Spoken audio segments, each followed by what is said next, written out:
What's up, everybody? My name is Alan Ket. I'm here with Mear One at the Museum of Graffiti to celebrate his solo show. Mear, thank you for being with us. Man, thank you so much. What an honor. Metaphysical surrealism. Totally incredible, mind blowing for me and for everybody who's visited us. Tell us about that show. Yeah, being a graffiti artist, I've allowed myself to. I'm also just an artist from being a little kid. My mother was a painter, so I've just allowed myself to expand in different directions with this creative journey, and I've always been fascinated in metaphysics, cycles of reality, time, astrology, magic, mythology, history, politics, and higher consciousness, and to kind of bring all these roads together, find that crossroad intersection. That's been my goal. This metaphysical surrealism has been my vehicle that's really brought all this together. Now I'm able to just I'm able to find the research that fascinates me, the inspiration. I've been, even as a graffiti artist, I always did some weird third eye stuff, and I was always taking it to like some distant planet or some distant space other than the MTA bus and the scribed window, which I was so used to. I just was compelled to, I don't know, it's like big game hunting. I wanted to go deep into some mystery and hunt down some mythical beast and bring it back and share it with everyone. And you did it. I mean, the paintings are exactly that. Yeah, yeah, And so yeah. I want to ask you about some of these paintings because when people come in, there's so much in each of the pieces. There's so many stories and layers to each of the pieces. And so if you could touch on some of that information, maybe let's talk about Destroy Your Illusions a bit because Sure. that one really flips everybody out. And there's such a wide cast of characters in it. I tell everyone that was my psychotherapist during the 2-year lockdown. I would clock in each morning with that piece and sit there and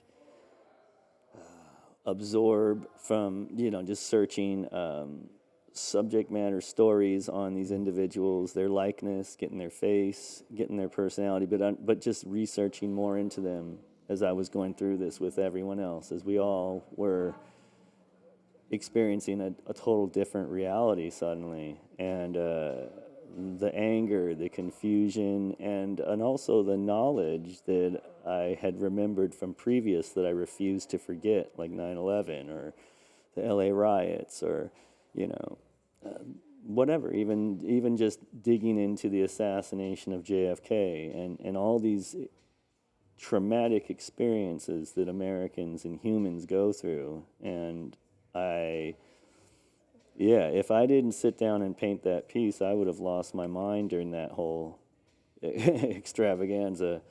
And so I wanted to create a piece that wasn't obvious. It wasn't like me complaining about it. It wasn't me saying this is good or this is bad. I wanted to create something like a mystery, a rabbit hole that would draw you in and pull you down in there and make you do some of the work too. And it really required your perspective and judgment to interpret the piece for yourself, is what I really dug about it, because I am known for being rather poignant and specific sometimes. And yeah, man, that's been a new fascination of mine, is kind of mixing the mystery up a little bit and making the people do some of the work to understand. Like you kind of have to be a little prepped. You got to know a little something before just looking at. Otherwise, you're just going to have a pure art experience. But there's other experiences I've encrypted in there I want you to have. Sure. I mean, the piece is a beautiful piece in and of itself, but the information that you're delivering is powerful. You have the you have the table, Yeah. transparent table. You have people at the table, people underneath the table. You have this light being warrior at the table. You have the pawns shackled. Well, the people at the table, they're like this game of life, and we're very familiar with it. But then there's like this floor that we seem to forget, and it's like a glass ceiling. It is a kind of a barrier that, based on lots of different things, but we find ourselves in different places on this game. And I wanted to show that there was multi-layered, and that with by bringing together the human soul and our consciousness and our just our whole human suffering, and knowing this, that there's a collective consciousness that light warrior represents. Everyone beneath the floor represents kind of a teacher or an influence that I've looked to for knowledge or for wisdom or for direction throughout this time period, and just inspiration in general. I'm just really blown away at the human spirit when they speak out against wrong, and they're willing to put themselves in a position of loss, or subjective, or become subjected by the system just by speaking out. And so that we feel like it's impossible sometimes to take on the system. And so I wanted to give this light warrior this mythological identity that we're not alone, we're all together, and together we form this powerful entity that can cut through the illusions and show us what's real, by using our critical thought and holding on to our humanity together. That was really the main focus of that. I brought some other mythologies in. At the top, I have the sun being blocked out by the conceptual artist Marina Abramovich, and I'm using her as an example of the darkness, because she's kind of a dark witch, and her stuff is rather satanic and bizarre, and it leaves a lot of question open. So I wanted to use her as, well, for instance, if the world is the way it is because of what we believe, then it could be changed just that quickly, just by changing our belief system. And I see belief is an art.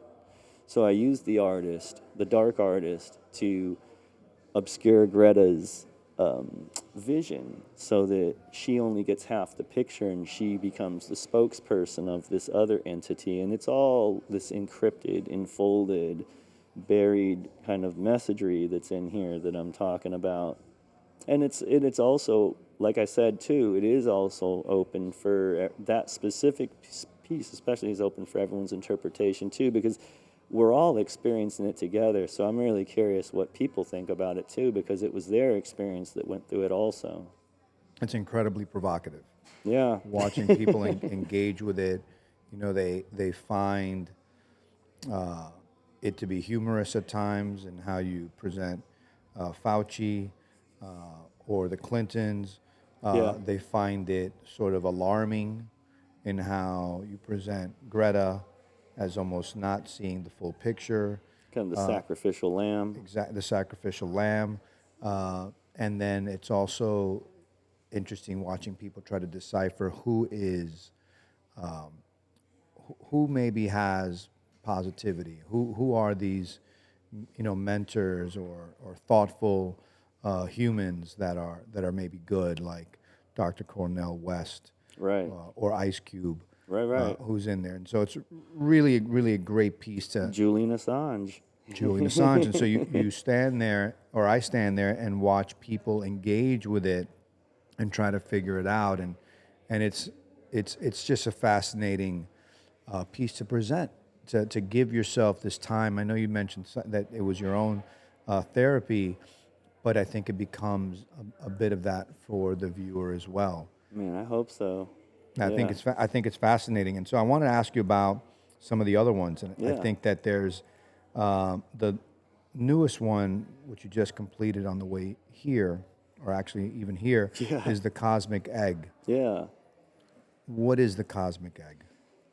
It's called the Sky Dragon and the Cosmic Egg, and it is playing off of the original concept of mythology, like what is mythology and where did mythology come from and how do we use mythology, and some of the earliest mythos of our world that we can trace back to the Vedas and the ancient Sumerians, but pre-Sumerian, even up into what they call Scythia, which is Eurasia, and some of these ancient cultures believe that the universe was born in an egg, and it's a symbol that the sun and the moon and the humans came from this egg.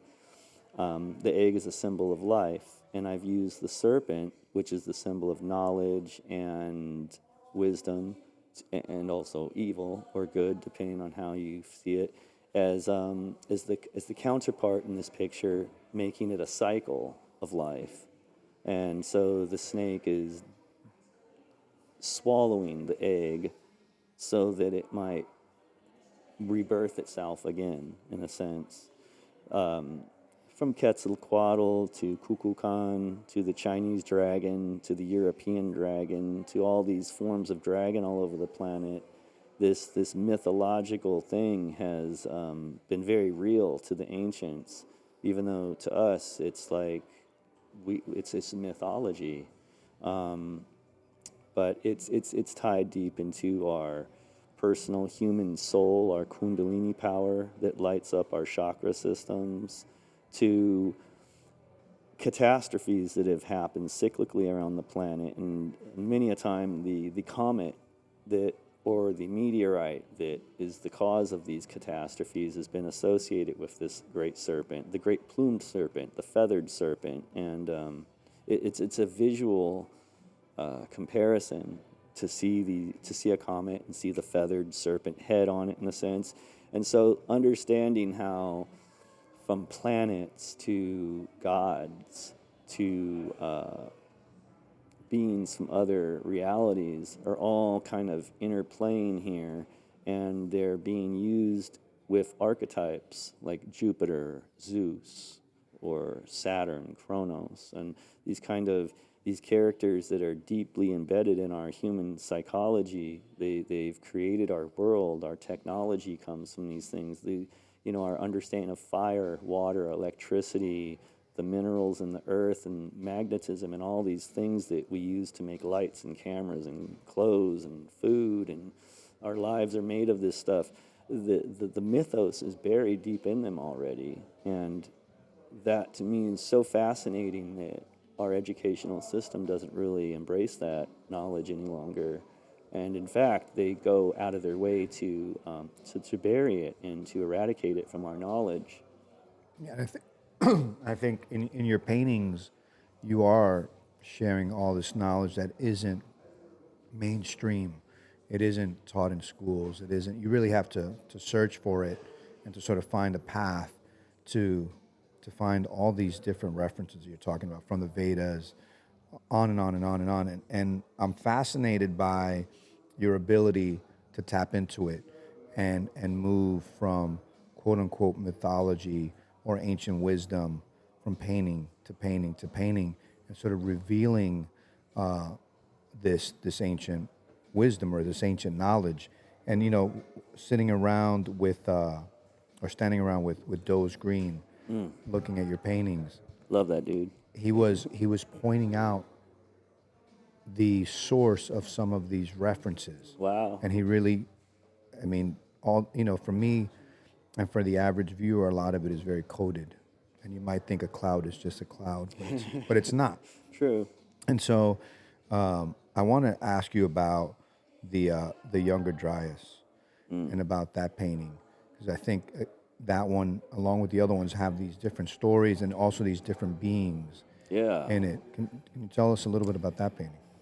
Yeah, I'm super fascinated in it. I've been interested in Graham Hancock since I was younger, and his alternative versions of our ancient history and what that means for us now. And his one of his journeys was discovering that America was the source of some of this greatness, even though we don't have pyramids like Egypt or in Mexico, or like the Great Wall of China per se. That there is greatness here, and it's been hidden, and it's really America is the site of a great catastrophe, a much greater one than the rest of the world may have experienced in great sections of time. The Southwest is a amazing place that's been a lot of inspiration. I've gone out there searching for some of these myths that I've been reading about, and from everything from looking at landscapes and thinking that how could 100 million years of erosion leave a form that has continuity and beauty and aesthetic perfection to it, in a sense, and there's repetition that is spread across Utah and Arizona and Colorado and Nevada and New Mexico and up into Montana and Idaho, that there's like this huge, it's called the Great Basin for one, and that's always been a mystery, like what is that? So this is like this site that has had an incredible catastrophe, and such a violent catastrophe that it literally melted the mountains and reformed them and left them frozen in the position that they were left in.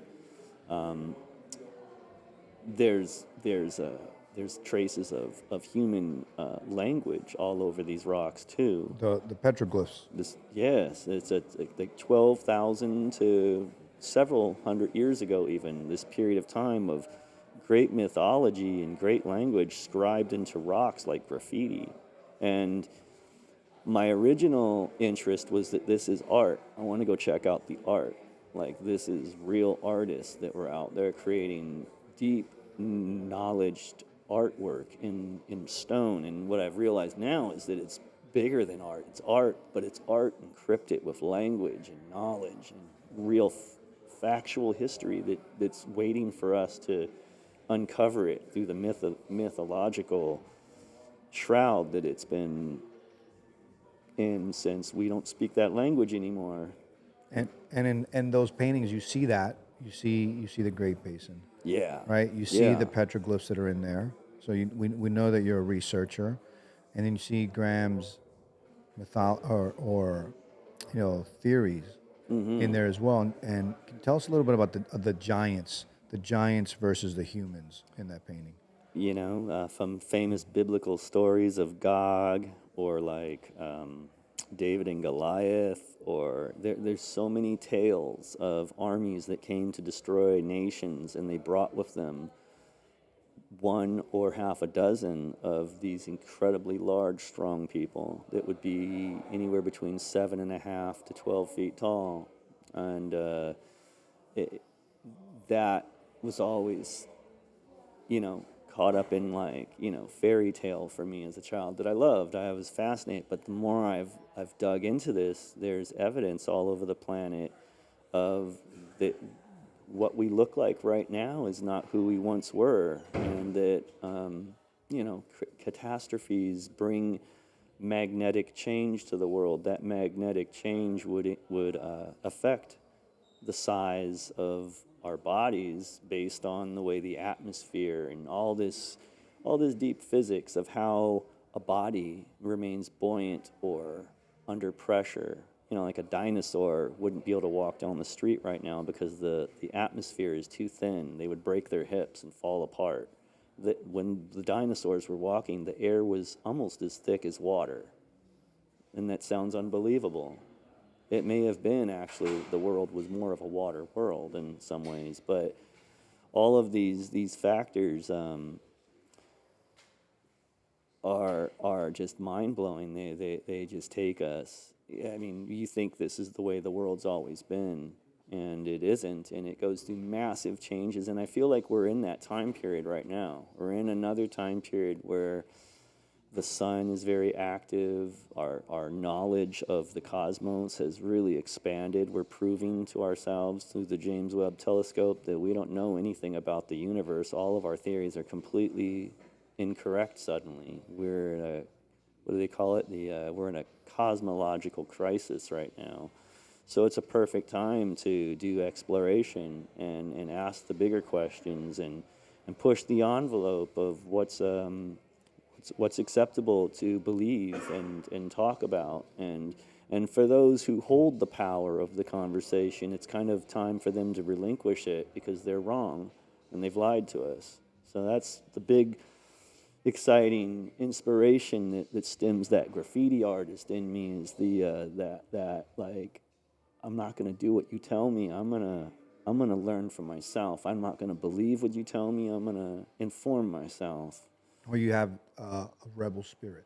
Absolutely. And so we see it in the paintings, and we're very thankful that you've been able to travel so far with these paintings to share it with us, Yeah. and to do the work, because it takes a lot. I know it takes so much to paint it, but it Yeah. also takes so much to do the work, to receive the information, Yeah. and study and interpret and then share. And I think you're doing a great service to our community, and to the world, quite frankly, in being a truth seeker, and being, inquisitive and curious and challenging, these beliefs that don't necessarily serve us. So thank you very much for doing that work. Yeah, man. Yeah. It's it's it's I mean, after growing up a graffiti writer, there's no other way for me to go that would satisfy me than to find my own way, to find my own path, to come back with something arbitrary, or not arbitrary, but like an argument against, the oppression that we all wanted to scribe over in the first place. That spirit that got us all in junior high and elementary school, not trusting, not believing history class when they told us that whatever, how America was formed by this boat that came over from England, and all this noise, and to to to just, I don't know, just to go to war with it all in a sense is yeah, that's just what it's about for me in a lot of ways. Is it's a spiritual battle, it's an intellectual battle, it's a lifelong battle to just be free, and I think that's what it was for graffiti for me, was finding that freedom from school, from being told what to think, all the way to now to give myself permission to seek out the art that I'm interested in, and express it the way I want to, without this like, without being in a box. Well, look, I mean, you are in a place called the Museum of Graffiti, Yeah. created because of all the things that you stated, created as a counterculture place, as the antithesis of the stories, or the messages that we were told as children, as teenagers, that this was bad, that this is not a good thing, that Right. if you were to participate in this, you were a bad person, or you would amount to nothing. Right. You would be, or you were a loser, derelict, or whatever. And here we are sitting in a place where we're celebrating it. We're That's right. celebrating the rebel spirit. We're celebrating the rule breakers, and these artists and vandals, and just radical thinkers that didn't listen to their parents, that didn't listen to their teachers, that didn't support them. And so I think your work obviously fits very well. The work that you do today as an adult, versus even with the work that all these people have been doing, and kids coming up. We serve as a space for sort of breaking that old narrative, and not allowing us to sort of fit in a box. And so I think the museum is very much aligned with your journey, Yeah. because it's the journey of all these people, all these names on the wall, all these people that write on the wall, and that come and hang out with us, and that celebrate with us, and have been here with you over the weekend, are, they're starting to understand. And our work is to shift that consciousness, that thinking, from the very young age. We have classes here where we teach children how to do graffiti, how to do letters, and parents are bringing them in. So there's a shift that's happening, Yeah. Yeah. and we're very happy to be part of that shift. And now when these children come in, and these parents come in, and they see your paintings, it's going to further their shift, not just thinking about this world, but all of society and what we're all experiencing right now. So I'm excited and very, very happy to present your work to them. Yeah. for the next few months. It's going to be totally, it's going to totally radicalize a lot of people, which is great. Oh, I'm so excited. I mean, this is the greatest thing to be out here doing Art Basel and share this with the larger section of the art world. This big art party that comes to Miami here. It's so great. You know, the type of art I've done has always been it's been a double-edged sword for me. It gives me that uniqueness and that cutting edge and that counterculture, but it also it has at times distanced me from the source of the art world or from the from the official, from people that are just trying to sell art that goes with a couch and per se, and that world has been very tough for me. So to be here at the Museum of Graffiti during this whole thing is a real honor. Really appreciate this. It's like it's giving me the chance to finally show everyone what I've been dying to share. So this is a great opportunity. I'm so grateful for this. I feel like now I'm ready to take it to the next level. And now that this has been seen, and yeah. We're very excited to be a part of the journey. We're very excited to witness this moment in your life, and to be able to do a little bit of work together towards this greater purpose that you obviously have on this planet. And so thank you very much Oh for man. doing it. Yo, It's an thank honor you. to present it. It's an honor to have you here. It's an honor to present your work. We're incredibly happy, and I really encourage all of you that are listening to this to make their way down to Miami, to the Museum of Graffiti. Check out Metaphysical Surrealism by Mear One. You will not be disappointed. As a matter of fact, your minds will be blown, and we can't wait to have you come and see it. Yeah. Here, thank you very much. Yes, thank you. Peace. Peace.